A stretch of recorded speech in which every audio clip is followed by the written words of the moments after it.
ভিজে গেছে, মমিতার প্যান্ট ভিজে গেছে, সবারই প্যান্ট ভিজে গেছে। এখন করার কিছু নেই, সমুদ্রে একটু মজা লুটতে গেলে প্যান্ট তো ভিজবে, কমন ব্যাপার এটা। কাহো না প্যার হ্যায়, ওয়াও নাইস।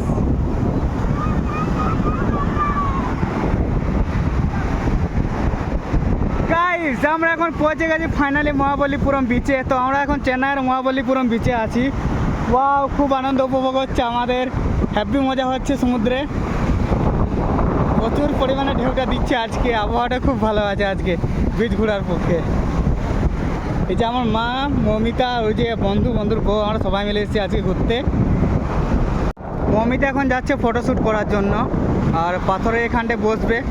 আমি ওদিকে যেতে বারণ করলাম, কারণ ঢেউটা প্রচুর পরিমাণে আসছে একবার করে, বুঝে পুরো ভিজে গেলে একদম মুশকিল। এদিকে আসো, জোরে ঢেউ হলে একদম পুরো ভিজে যাবে। বসার জায়গা থাকলে তো বসবে তুমি, পাথরের উপরে যাবে, পড়লে বলতে পারবে ওদিকে।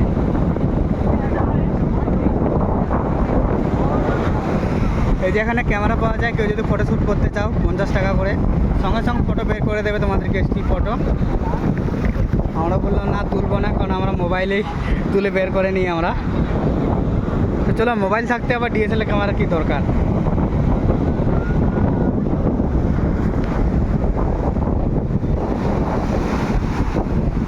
ও নাইস,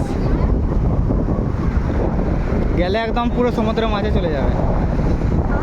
দেখছো বাঁদরির কাণ্ড, পাথরের উপরে উঠে বসেছে, এখন জল এলে পুরো একদম ভিজে যাবে জামা একদম।